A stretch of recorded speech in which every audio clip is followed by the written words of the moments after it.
के बुलंद होने की वजह से ये दुनिया से कट गया और फिर इसको सांप नगरी की हैसियत हासिल होगी।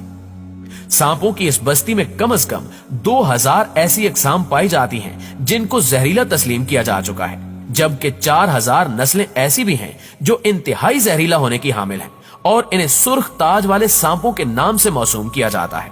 ये जजीरा अब बिल्कुल वीरान हो चुका है, जहां बड़ी बड़ी झाड़ियों और इनमें मौजूद सांपों के अलावा कुछ नहीं है, जबकि आखिरी इंसान जो वहां रहा वो 1920 की दहाई के आखिर में वहां पर लाइट हाउस कीपर था, जो कश्तियों को रास्ता दिखाने वाले लाइट हाउस की देखभाल के लिए अपने बीवी बच्चों के साथ रहता था। लेकिन फिर एक दिन सांपों ने खिड़कियों से दाखिल होकर उसे और उसके बीवी बच्चों को हलाक कर दिया।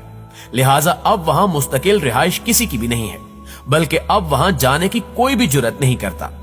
कहा जाता है कि सैकड़ों लोग इस जजीरे को देखने और इसके बारे में तहकीक करने के लिए वहां गए, लेकिन फिर कभी वापस नहीं आए। यही वजह है कि बहरिया वक्तन फवक्तन इस जजीरे की देखभाल के लिए यहाँ का दौरा करती रहती है और इस बात को यकीनी बनाती है कि कोई एडवेंचरर इस जजीरे के करीब अपनी किस्मत तो नहीं आजमा रहा।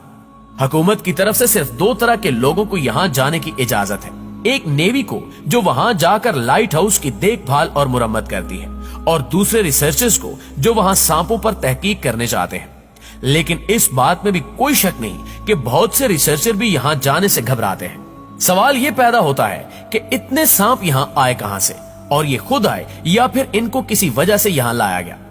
इस हवाले से एक मकामी दास्तान के मुताबिक समंदरी डाकुओं ने यहाँ खजाना छुपा रखा था और हिफाजत के लिए सांप छोड़ दिए ताकि ये सांप इनके खजाने की हिफाजत कर सके और फिर जरूरत के वक्त यहाँ से खजाना निकाल सके। मगर ये भी कोई माकूल वजह नहीं बनती, क्योंकि सांपों ने वापस आने पर इन्हें भी डस लेना था। एक दूसरी वजह जो कम दिलचस्प है लेकिन हकीकत मालूम होती है कि सांपों की इतनी कसीर तादाद सतह समंदर की कम होती सतह का नतीजा है, क्योंकि जब ये जजीरा ब्राजील से अलहदा हुआ तो यहाँ कुछ तादाद में सांप मौजूद थे, लेकिन वक्त गुजरने के साथ साथ दूसरे जानवर इन सांपों का शिकार बनते गए और सांपों की तादाद बढ़ती